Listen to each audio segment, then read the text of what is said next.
What's up, guys? Event Hooray here.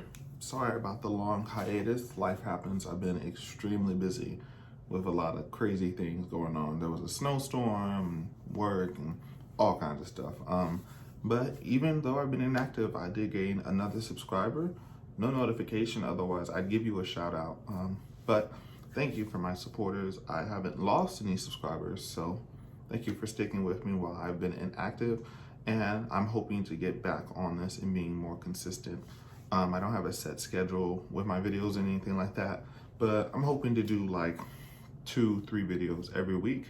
So I'll definitely be back on, like I said, Event Array. Thank you for tuning in. Today I have Tasha's Cauldron of Everything, and I know there's like 100 reviews and going overs of this, but I do D&D content, and this is new D&D content. So, just some backstory. When I first started playing D&D, Zan's Guide had already come out. I can't remember if it was new. So, this is like my first supplemental book that I've purchased. I have the Dungeon Master's Guide. I have the Player's Handbook. I have Volos, which I just recently got, so I might do a review on that also. I have the module, The Rise of Tiamat, and I have Zan's too, but this is brand new, and overall, just to get straight to the point, this book is amazing. There's like several classes in here, subclasses that I want to try. And me as a player personally, I've never really been interested in barbarians. They just seem kind of boring to me. I don't know. Never had any interest in being a barbarian. Maybe it's the stigma about being just a hulking, dumb character. And I know I can make my barbarian be super smart, but one of the people I play with, he has a rule where barbarians can't read, and I hate to be impaired like that. Even though I did research, and I found out that was a rule from some older editions, but when you're the DM, you make the rules, it's your world, so it doesn't matter. But they have 2 new barbarian subclasses called the Path of the Beast and the Path of Wild Magic. I recently did a How to Make Your Barbarian video. Could have done a little more research on it. It was a little wobbly looking back on it. But these barbarians, I definitely want to play. I actually have already played the Path of the Beast in a one-shot, but we were pretty low leveled, so I didn't get to do a lot of the actual stuff that the barbarian gets to do. I didn't get a lot of the subclass features. But this is just going to be a quick overview of the barbarian classes, and I'm probably going to just do class by class on the new subclasses with the barbarian. I may also do an overview on the artificer. The artificer just has so much going on. To me as a player, I like to customize my character, and like the artificer is like the most customizable character. I mean, the most customizable class in 5e, in my opinion. There's just so much going on. But the new armorer subclass looks great. So yeah, on the Primal Paths, we have the Path of the Beast. Here is some art right here. This is actually a human with pointed ears. So this is them in there. So you have attributes that this class can take on. You can take a claws. So the claws, each of your hands can transform into a claw. And you can still use your claws even if you're you can still use your weapon and your claws at the same time. The claws do 1d6 slashing damage, so if you're not proficient in unarmed attacks, I believe they only do 1 damage. So this lets you get around that proficiency deficiency. Anyways, I think monks only do 1d4 punching, so unarmed damage, so that's pretty cool. And then what's really cool about this, whenever you attack using the claws, you can attack again. So, but it has to be with your claws. So you can make 2 claw attacks on your turn, where if you were only able to get 1 typically. So that basically lets you do 2d6 damage every turn. So it's pretty cool. You also have the bite. The bite wasn't really interesting to me, but it does 1d8 piercing damage, and you do get to heal. So that D8, you get to heal up to your proficiency bonus. So say your proficiency bonus is 3, you roll a D8, you do 6 damage, you heal 3 damage every time. So it's up to provided you have less than, but it only works when you have half your hit points And because barbarians are so beefy, higher level barbarians have well over 200, almost 300 hit points. So, is that really going to be useful? Maybe at lower levels, maybe. But my favorite one was the tail. You grow a tail, and if a creature within 10 feet, and you have to see the creature, so if they're invisible or on the ethereal plane or whatever, stealth attack, sneak attack, if you don't see them, then you can't do this. But as a reaction, if the creature is within 10 feet, you can use your reaction to swipe your tail. You roll a d8, and you add that d8 roll to your AC. That's amazing to me to do that as a reaction. Of course, they have to be within 10 feet, but that's great in melee combat. So say I roll a d8, my AC is 16. If I roll a d8 and I get a 5, my AC is now 21, which gives me some wiggle room on whether their attack hits me or not. So it's pretty cool. You can also tweak this a little more when you get to level 6. You get Bestial Soul, and this lets you basically alter your form to adapt to different environments. This wasn't super crazy, but it's still nice that you can do this. It lets you adapt more into that beast thing. I like this one, the Path of the Beast, because you don't need weapons really. You can use your claws, your mouth, your hands. So say there's ever a scenario where you're unarmed or you start in a cell or something like that. Some campaigns start in crazy places where sometimes you don't start with weapons. And most of the campaigns I've played, we always start with weapons, but I want to start my campaign one time where the PCs start at level 1 and they have 0 equipment, 0 gold, and they just have to go from there. I think that would be pretty interesting. But anyways, like I was saying, Bestial Soul, at 6th level, you can gain a swimming speed, which is equal to your walking speed, and it lets you breathe underwater. You get a climbing speed, so this is pretty cool. You can even climb upside down, so like a spider, like Spider-Man. Basically, you can climb walls upside down, and you don't need to make a check whenever you do it, or you can do a super jump. So you can make a strength check and extend your jump by a number of feet equal to the check's total. This can only be used once per turn, but that's pretty cool. But the thing is, this movement, this action, this jump, it does use your movement speed. So say you make that check and you're able to jump 30 feet, that's 30 feet of your movement speed. So it just lets you do it.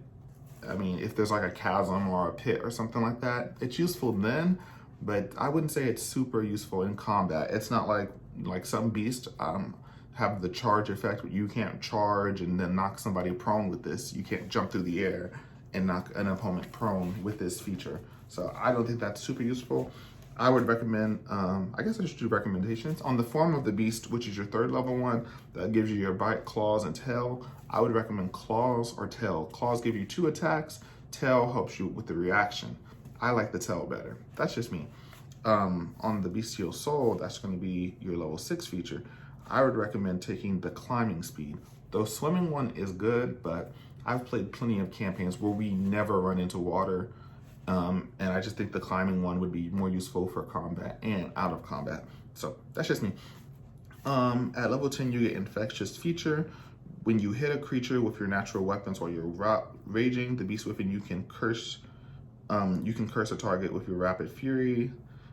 So whenever you hit them with your claws, bite, or tail, they have to make a wisdom save against your Constitution DC. So it's your DC, which is equal, it's 8 plus your Constitution mod and your proficiency bonus, or they suffer one of the effects, and you get to choose the effect. So that's what's pretty cool. You can make the target use its reaction to make a melee attack against another creature of your choice within that you can see, or the target simply takes 2d12 psychic damage. This is pretty cool if you're fighting more than one enemies, and I like how you don't have to set one like at the beginning of the day. You can choose it in the moment. So if there's no other, you're fighting a single target, then you can't direct them to hit another target. You can simply just say, forget you, and make them take 2d12 psychic damage on top of your regular attack. So that is amazing. That's amazing. I was really excited to play this class, but in the campaign, the one shot that we played, we were only like level 5. So I didn't get the Bestial Soul, I didn't get Infectious Fury. All I got was the form of the beast form, the tail thing. And I really only got to use it a couple times, which it was a one shot. So a couple times it's not that small. We only played for like 4 hours. But It was more of a puzzle dungeon instead of a combat dungeon. So hopefully it's still on my list to replay because I definitely enjoyed using my tail. I wish this would probably be a little too overpowered. I wish if you were standing by a comrade and someone tried to attack them, say they're right next to you, you have a 10-foot range. I feel like you should be able to add that reaction to their AC just by blocking it with your tail.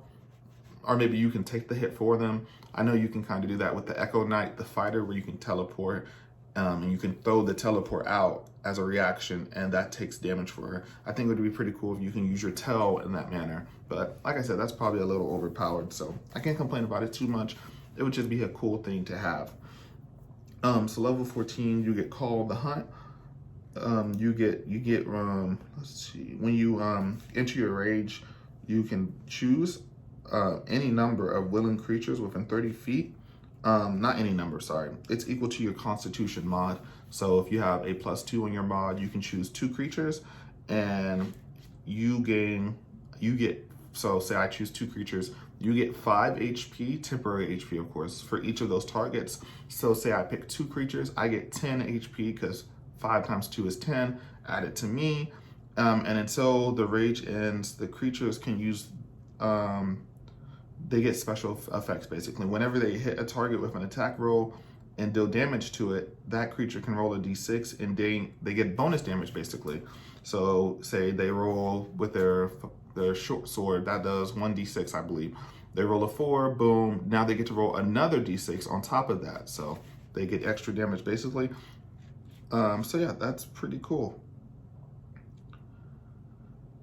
And they can only do that once on their turn, by the way. So if they get multiple attacks on their turn, they don't get to do it over and over, but it's pretty cool. And I can basically, you as the barbarian can do this a number up to your proficiency bonus. So if you, like I said earlier, I don't remember what my example was, but if your proficiency bonus is 3, you can do this 3 times in between each long rest. And that is when it recovers. They also give you some origins, basically that's some ideas on why you're like this. So you can basically work it into the story. Why are you a Primal Path barbarian? Why are you a wild beast? And they have one of your parents is a lycanthrope, which is a werewolf. Sorry if I said that wrong. Lycanthrope? Why couldn't they just have put werewolf? That's easier to say. You are descended from an archdruid and inherited their ability to partially change shape. I think that's pretty cool. A Fae spirit gifted you with the abilities. I'm not a big fan of the Fae, but it works. An ancient animal spirit dwells within you, allowing you to walk this path. That's probably the least interesting one to me, but that's just me. But yeah, it's pretty cool. Tasha said, you have to respect anyone whose inner beast, you have to respect anyone who lets their inner beast out for a brisk jog and healthy throat ripping. She has a lot of clips in here. Most of them are pretty funny. I actually genuinely laughed several times while reading this book. But yeah, that's going to be the Path of the Beast overview. If I had to give it a rating, I wasn't planning on giving it a ratings, but it seems pretty cool. Barbarians are already pretty beefy, so you don't have to worry about health. And I think this subclass overall adds a lot of interest to me personally, because like I said, I was not a barbarian fan at all, but this actually made me play my first barbarian. And like I said, I've been playing for like 3-4 years, I want to say, and I've never touched barbarian.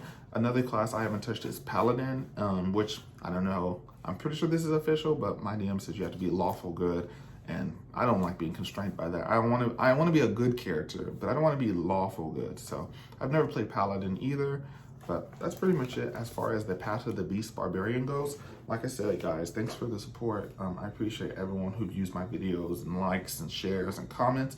I respond to every comment because I get so little of them. But I'll try to keep it that way for, like, I don't want to blow up and say I'm going to forget everybody, but I appreciate all of the support that I get on this channel, Event Array, and I'll catch you guys next time. Peace.